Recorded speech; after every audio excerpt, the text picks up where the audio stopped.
E aí, galera, mais uma derrota, mais uma pancada e olha, barato, tá? Baratinho. Se antes da bola rolar, tu me pergunta, Dieguinho, 2-0 Palmeiras, assina aqui pra não ser humilhado de novo, tá de bom tamanho? E aí, vamos ver que bicho que dá com o Cruzeiro em São Januário, ó.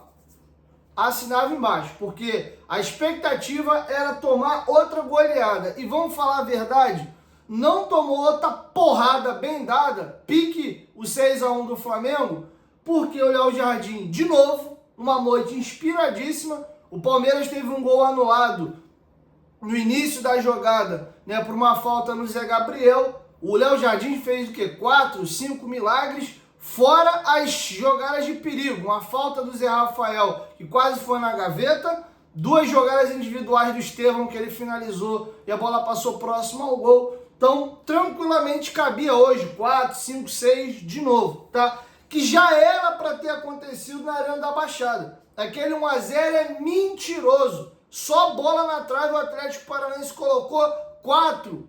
Só bola na trave, o Atlético Paranaense tomou 4. E aí você vai somando 4-0 do Criciúma, 6-1 do Flamengo, o 1-0 mentiroso do jogo do Atlético Paranaense, o 2-0 mentiroso de hoje no Allianz Parque, o Vasco defensivamente. Vou reiterar o que eu já venho falando aqui há um tempo. É o mantra da temporada do Vasco 2024. É um convite ao prazer. O Alexandre Matos, que vai pisar em São Januário domingo, ele, mais os americanos e o seu Lúcio Barbosa, são responsáveis diretos por esta merda completa que é a montagem do elenco do Vasco para a temporada 2024. E que o Alexandre Matos seja devidamente xingado e cobrado no jogo domingo. Não estou pedindo, pelo amor de Deus, aqui, ninguém para agredir o cara, chegar perto dele, mas que ele tem que ser xingado 90 minutos e cobrado pela porcaria de trabalho que ele fez no Vasco. Ele tem. Quiser xingar os americanos, xinga junto. Porque ele simplesmente, falo ele porque ele era a cabeça principal, ele devastou o que o Vasco tinha de time no ano passado. O Vasco tinha uma espinha dorsal. Ele vende os 2 moleques, os beirada, o Marlon e o Peck. E o Marlon Gomes é beirada, no sentido de que ele é volante, mas vinha jogando muitas das vezes mais aberto. Aí além de um péssimo trabalho, às vezes tem hora, cara, que assim, sei lá, mano, o universo odeia o Vasco. Que além disso, a gente tem Jair e Paulinho, nossos melhores volantes, lesionados. E não é lesão de coxa, fica 1 mês, 2 fora, não. É fora da temporada. Então assim, cara, é inacreditável. E o que a gente dizia que era a fortaleza do time no ano passado, que era a zaga, a gente falava, ó, a gente tem no mínimo 3 bons zagueiros. O Maicon acabou o brasileiro voando, o Léo, que era o capitão, foi pro banco, virava uma opção boa de banco, o Medel e o Maicon acertaram a zaga, eram bem protegidos, Peck e Marlon Gomes faziam aqui as beiradas, o Paulinho combate e morde muito no meio campo, o Zé Gabriel estava numa ótima temporada, o Praxedes, ano passado também, vinha num bom ano com a camisa do Vasco, teve uma queda ali na reta final, era um time que todo mundo pegava e todo mundo marcava. Quem não marcava quando entrava era o Rossi, quando jogava aberto pela direita, e o Payet. Por esse motivo, inclusive, que o Payet foi reserva 90% dos jogos do Ramon Dias. E o Vasco simplesmente esfarelou. E aí você vê a diferença de jogadores medianos protegidos e de jogadores medianos expostos. Todos os zagueiros do Vasco na temporada 2024 estão queimados com a torcida. Do Medel, que foi pro Boca, ao Maicon e ao Léo. Eu não acho que eles sejam uma tragédia como zagueiro. Nem o próprio Rojas, que é zagueiro de seleção paraguaia e jogou durante muitíssimo tempo como titular do River Plate. Mas você tem um time completamente exposto. É um mantra, convite ao prazer de um elenco marca fofo. Você não tem volantes que marquem, O menos pior, que com todas as limitações eu pedia para voltar e voltou hoje, e você vê que tem uma diferença, e eu sei que o torcedor, muitas das vezes, ele se pega no critério técnico. O cara é bom se ele joga bem, se ele domina bem uma bola, se ele passa bem uma bola, se ele tem condição de fazer um 2, se ele trata a bola com carinho, ele é bom. Se ele tem dificuldade com a bola, ele é ruim. Muita gente tem essa opinião rasa e eu não vou condenar quem consegue enxergar o jogo só assim. Cada ser humano é único. Mas você vê uma diferença entre o Zé Gabriel e o Sforza para jogar de primeiro volante. O Zé Gabriel até teve uma jogada com o Estevão, vem para dentro dele, corta, ele finaliza. Vamos fazer um parêntese aqui. Esse moleque é um absurdo, cara. O Estevão é um absurdo.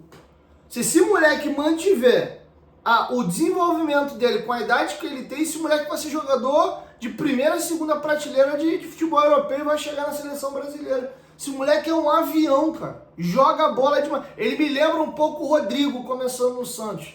Diferença que ele é canhoto, o Rodrigo é 10. O moleque tem uma confiança, ele é leve, ele é hábil, muito bom jogador. Então, jogadores assim é difícil, cara. E tu fica receoso de ir de primeira, que o moleque é muito rápido e muda com direção com facilidade e é leve.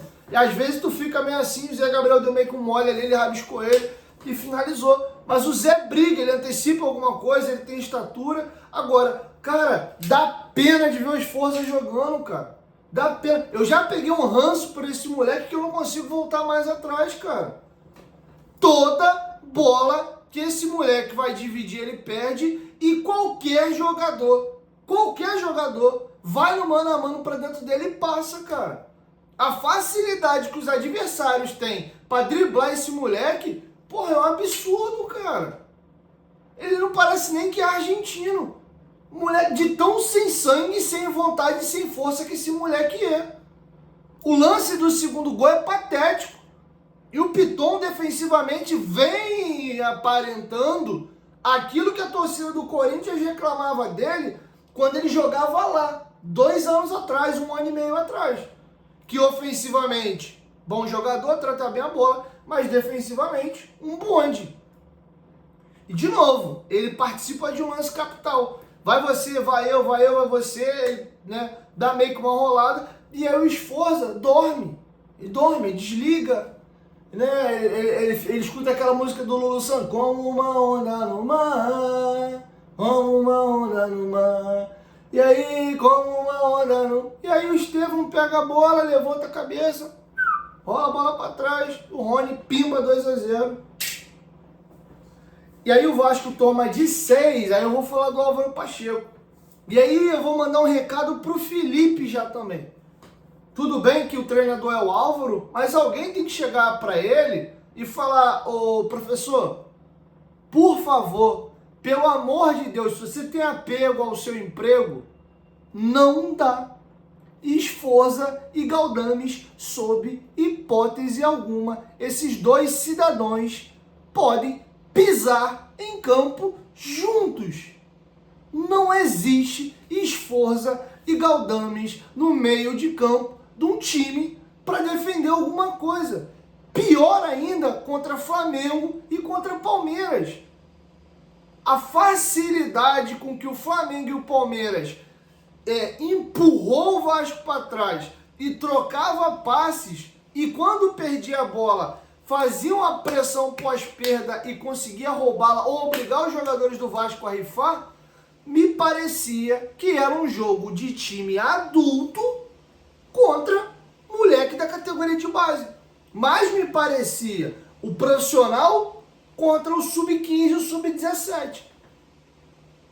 Porque a diferença entre Palmeiras e Vasco, especialmente no primeiro tempo, que eu vejo até que o Palmeiras, depois do 2-0, tirou o pé. Ele foi administrar. Com 11 minutos do segundo tempo, 2-0. Matou, o Vasco não tem força nenhuma, tira o pé. O Palmeiras baixou um pouco mais o bloco, deixou o Vasco tocar a bola ali entre os zagueiros, e quando chegava ali na cabeça do grande círculo, na intermediária do Palmeiras, os caras pressionavam, descansaram um pouco sem a bola. Aí você vê que a posse de bola deu uma equilibrada. Ainda assim o Palmeiras tinha um pouco mais a bola que o Vasco. A diferença é absurda. E aí eu volto a falar do problema da montagem do elenco do Vasco e das opções do Álvaro Pacheco. Se você pretende defender o teu corredor com David e Rossi, desculpa, Álvaro, você não vai conseguir. São jogadores que têm muita dificuldade de marcar. O Rossi de 2019, 2018, mais jovem, com 20 e alguma coisa, e ele nunca foi um cara frouxo, né? Dava carrinho, chamava. Ele tinha tanta confiança no vigor físico dele, que quando o cara vinha no mano a mano, ele chamava o cara pra cima dele. Ele não faz mais isso, porque ele sabe que se ele chamar, o cara vai dar o tapa e ele não vai achar. Perdeu força, perdeu velocidade. Um jogador já de baixa estatura. O David tem todo aquele corpãozinho, quando arranca com a bola, né, é difícil pegar, mas para correr para trás. E o David tem uma dificuldade de leitura tática. Você vê que ele tem muita dificuldade de fazer a linha. E o Álvaro Pacheco, que falou muito na coletiva de apresentação dele de bloco, de linha, talvez quando ele fala deficiência técnica e o motivo que ele tira o David do time, vai saber se não é isso. Porque ele está mais preocupado com os jogadores cumprir função do que o cara ser um brucutu, marcadorzão. E ele, o Ryan, tem muita dificuldade de entender, de fazer as linhas. E uma coisa que acontecia muito no jogo de hoje, eu reparei, e o Álvaro Pacheco falou na coletiva depois da goleada do Flamengo, que antes de tomar o gol, o time estava até marcando em bloco, como eu pedi, mas chegou um momento, bateu o desespero depois do gol do Flamengo, e os jogadores começaram a saltar a linha. Você tinha ali um 5-4-1 para se defender sem a bola, e aí os bonequinhos por dentro, que era no primeiro tempo, antes da lesão do Rojas e a entrada do Esforza, era Galdames e Zé Gabriel. Quantas vezes eu vi o Galdames ir lá em cima tentar roubar uma bola quando o Palmeiras começava a sair, aí acontecia o quê? Ele desmontava a linha. Quando não, quando o Vasco perdia a bola, a demora que o David e o Rossi tinham para descer e fechar essa segunda linha à frente da zaga, e o Palmeiras com muita juventude, né? Jogadores jovens de velocidade e que tratam bem a bola. Palmeiras com poucos toques, ele tem uma transição muito rápida e ele chega no campo do time adversário. E aí esses dois bonecos com a dificuldade para voltar. É dolorido ouvir isso, mas o Vasco nesse Campeonato Brasileiro, até fazer as contratações e pedir para Papai do Céu botar a mão na cabeça do Pedrinho e do Pedro Martins e abençoá-los nas escolhas que eles vão fazer, o Vasco tem que jogar como time pequeno. Faz de conta que a gente tem a camisa com todo o respeito, da Série A, camisa do Criciúma, camisa do Atlético Goianiense, camisa do Vitória, camisa do Juventude. Meu irmão, a gente é esse time no campeonato, fecha a casinha, entope de volante, mete um muro na frente da área e pede a Deus para achar um gol de escanteio, de bola parada. É horrível ter que falar isso aqui. Vai dar nervoso, ugly ball, vai dar cãibra no olho ver o Vasco jogar. Mas esse time precisa sobreviver até a janela do meio do ano. É pontuar o máximo que puder. A gente está dando tanta sorte. O Vasco tem 8 jogos, 6 derrotas. Algumas goleadas no lombo e nem assim a gente está na zona de rebaixamento. Mostra como tem um bloco de baixo ali muito fraco. Corinthians tem 8 jogos, Fluminense tem 8 jogos, Cuiabá tem 8 jogos, Atlético Goianiense tem 8 jogos. E estão tomando cacete da com pau. Só tem um detalhe, tá? O Vasco precisa desesperadamente ganhar o Cruzeiro, porque se alguma dessas equipes aí der uma azar de todo mundo ganhar na rodada, a gente pode cair de 14º para vice-lanterna, numa rodada só. Então o Vasco tem que tratar de pontuar. Agora, na boa, Álvaro, porra, de coração, é porque é meu trabalho, cara. Se eu fosse um mero torcedor hoje, sai a escalação do time do Vasco, tem Esforza, Galdames, Rossi em campo, todo mundo junto de novo, na boa, eu desligava a televisão e não vi o jogo. Eu me recuso a ver de novo Esforza e Galdames em campo. É porque é obrigação minha profissional. Porque a vontade que me deu quando subiu a plaquinha, sai o Rojas por concussão e entra o Sforza, aquilo já me irritou, parece que eu tomei um soco na boca do estômago. E aí com 15 minutos vendo o Sforza em campo, eu tenho que me conter para segurar aqui as palavras. Aí eu faço uma pergunta pro senhor Alexandre Matos. Você não tem vergonha não, cara? Na boa, eu começo a achar já que é sabotagem, cara. Galera, o Vasco vai ter uns aportes, acaba ano que vem. Se gastar bem o dinheiro, tem uma chance do Vasco montar um time e renascer pro futebol como o Botafogo tá fazendo. O Vasco não pode renascer pro futebol. A gente vai pegar o dinheiro, vai torrar ele todo, só em jogador ruim, vai pagar salários, escalar alfabético para jogadores medianos, e o aporte vai acabar, o dinheiro vai embora e o Vasco está ferrado. Não pagou dívida, não investiu, tem jogadores horríveis com contrato longo e salário alto. Eu começo a achar que é sabotagem, que é de sacanagem. O que me explica 5 milhões de dólares no Sforza? O que me explica 18 milhões de reais no Cleiton, atacante do Casa Pia? Esse rapaz deu água no Curitiba, deu água no Vila Nova.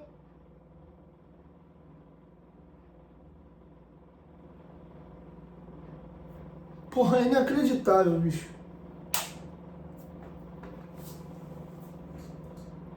Rapaziada, entregar na mão de Deus, torcer aí pra ter times piores que o nosso, pontuar sabe lá Deus o quê, e pedir papai do céu, ora pela vida do Pedrinho, do Pedro Martins, todo dia, irmão. Do jeito que tu ora pela tua família, olha para esses caboclos. Pede a Deus para que eles façam um trabalho maravilhoso na janela do meio do ano. O Vasco é fortíssimo candidato a rebaixamento, se não fazer uma mudança drástica. E Vasco da Gama, com time limitado e confusão dentro de campo, fora de campo, briga, justiça, confusão, é um prato cheio para ser rebaixado. Eu já vi vários times do Vasco que não eram para serem rebaixados e foram. 2008, aquela troca conturbada da saída do Eurico para a entrada do Roberto Dinamite. O Vasco tinha Alex Teixeira, Edmundo, Leandro Amaral, Madison, Moraes, Wagner Diniz, Souza. Asqualan já jogou nesse time, o Asqualan começou no outro ano. Matheus, que era um volante ali, tinha suas limitações. O Vasco não tinha time para ser rebaixado. A zaga era horrível. Era horrível. Mas não era time para ser rebaixado. O time de 2013 do Vasco tinha jogadores interessantes do meio para frente. Foi rebaixado por causa de goleiro. 2015 rebaixaram o Vasco no primeiro turno, montou um time legal no retorno. E 2020, naquela briga do Alexandre Campelo tentando se reeleger, aquela confusão toda, pandemia, o pau comendo fora de campo, Campelo mais preocupado em tentar se reeleger do que outra coisa. O Vasco foi uma das piores eleições da história do Vasco, em termos de briga, de confusão, liminar, aquela eleição do dia 7, dia 14, aquela confusão que você já sabe. O Vasco foi rebaixado com Germancano, Benítez, Thales Magno, Fernando Miguel, Pikachu que no ano seguinte foi eleito o melhor lateral direito do Campeonato Brasileiro. Pikachu, Colo Gil, enfim, vários outros jogadores agora, Leandro Castan, que vão me fugir a memória agora aqui. A gente não tinha, sob hipótese alguma, time para cair em 2020. Henrique, que saiu do Vasco e fez aí 3 temporadas com a camisa do Lyon, inclusive tem muito carinho do torcedor do Lyon, mas aqui não funciona, não adianta. Então assim, tá dando medo, bicho, tá dando medo. Tá dando medo. É aquele meme, rapaziada. Segura nas mãos de Deus e vai. É desanimador, cara. Aí tem jogo com o Cruzeiro domingo. Qual a expectativa, cara, que o torcedor do Vasco tem pra ver um jogo? É porque é amor, cara. E chega a ser um vício.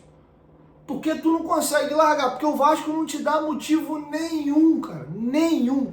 O Vasco, por si só, não te dá motivo nenhum para continuar acompanhando o clube. Para comprar camisa, para ir ao estádio, para consumir o clube no dia a dia. Não te dá, irmão. É porque é algo que é mais forte que a gente, que é incutido na gente quando criança, e você é doutrinado a fazer uma escolha e levar ela até o dia de morrer. E tu não consegue largar. É isso. Torcedor de futebol, na essência, é isso.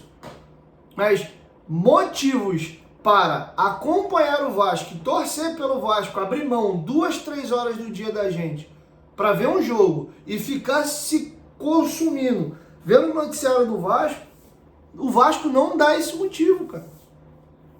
E no meu caso aqui ainda é pior, porque eu trabalho com isso. Vocês imaginam, é porque eu não falo essas coisas, vocês não fazem ideia de como eu tenho feito força e de onde eu tenho tirado vontade, muitas das vezes, para ligar a câmera e fazer um vídeo. Já vi gente às vezes falando assim, pô, mano, Dieguinho foi na maior preguiça hoje, hein? Meteu um corte de um vídeo aqui, um negocinho rapidinho ali, pum, pum, pum, acabou, tchau e vazou. Porque é desânimo, cara. Eu preciso vir trabalhar, meu ganha-pão, eu vivo disso. Eu tenho que estar aqui todo dia. Mas falar pra você que eu tenho vontade, muitas das vezes, de vir aqui, não tenho, cara. E não é pelo meu trabalho, produzir conteúdo, falar de futebol. Porra, é o sonho de consumo de todo mundo. Ou jogar, ou falar de futebol. Mas cobrir exclusivamente o Vasco e viver do Vasco e se debruçar sobre o Vasco da Gama 365 dias por ano é desgastante, é difícil. E é duas facadas, porque você sofre como torcedor e o teu trabalho ao mesmo tempo também não caminha, não engata. Você vive ali, agarrado. A gente vai fazer 5 anos de canal, agora é dia 28 de agosto. Tirando 2020, 2020, foi bem no iniciozinho ali do canal, o Vasco pelo campeonato de 19 jogou a Sul-Americana de 2020. Foi o único ano, e na época estava bem começando, não tinha como. Numa eventual classificação para uma competição internacional agora, talvez dê para eu me organizar e conseguir ir. O Vasco não me oportunizou uma vez fazer uma cobertura de uma Sul-Americana que seja, que dirá de uma Libertadores. Cara, é dolorido. E aí você dá uma olhada rápida assim, Fortaleza virou SAF, com o clube gerindo a própria SAF, super bem. O Botafogo, pelo 2º ano consecutivo, brigando na cabeça do Campeonato Brasileiro, está nas oitavas de final da Libertadores, está nas oitavas de final da Copa do Brasil. O Cruzeiro, que o Ronaldo foi do jeito que deu ali, apertando os cintos, conseguiu subir e minimamente manter no Cruzeiro com a chegada agora do Pedrinho lá do Supermercado BH. Já tá aí Cássio, Caio Jorge, indo para cima no mercado para montar um time do meio de tabela para cima. O Cruzeiro já tá brigando ali do meio da tabela para cima e se chegando a esses reforços que eles estão almejando, vai incomodar. Vai incomodar. A gente sabe que quando o Cruzeiro tem um time arrumado, ele vai para dentro. Tu olha o Bahia, mano. Bahia hoje ganhou de novo. Não sei nem se é líder, vice-líder do campeonato. O Vasco é a única SAF que tá essa bagunça, irmão. Porra, é inacreditável, cara. Desculpa até você que tá ouvindo um sermão no final do vídeo. A proposta disso aqui é ser um pós-jogo e não uma sessão terapêutica, vocês estarem me ouvindo aqui. Mas acredito que bastante do que eu tô falando aqui é o sentimento e o feeling de vocês, cara. É assim, até coloquei lá nos meus stories do Instagram, quando saiu a escalação do Vasco, eu botei aquela musiquinha no fundo, né? Segura nas mãos de Deus e vai. E botei no título lá do story lá, que Deus nos defenda. E foi isso. 2-0, levanta a mão pro céu e agradece. Com um detalhe, tá? Fora de casa, ano que vem, quando o Vasco for pegar o Palmeiras de novo com o mano do Palmeiras, a gente vai ouvir a estatística, que a última vitória do Vasco contra o Palmeiras em São Paulo foi em 2015. Vai completar 10 anos. E foi a última vitória mesmo. Porque nem no Rio de Janeiro a gente venceu mais o Palmeiras. Tem um retorno aí pra gente tentar ganhar por um milagre e quebrar esse tabu. Aí é 10 anos sem ganhar do Palmeiras, aí nunca venceu o Grêmio na Arena do Grêmio, aí nunca venceu o Atlético Paranaense na Arena da Baixada, aí o Corinthians a gente não ganha nem em casa nem fora desde 2010, vai para 15 anos. E tu vai somando, vai somando, vai somando. Tu pega o retrospecto do Vasco contra os grandes clubes brasileiros, a gente tá virando freguês de todo mundo, cara. A gente só não é freguês do Botafogo e do Fluminense. No retrospecto geral do confronto. Pô, é bizarro, mano. Papai do céu me dê força e ânimo pra vir trabalhar amanhã, porque, na boa, mano, vontade de produzir conteúdo do Vasco é zero.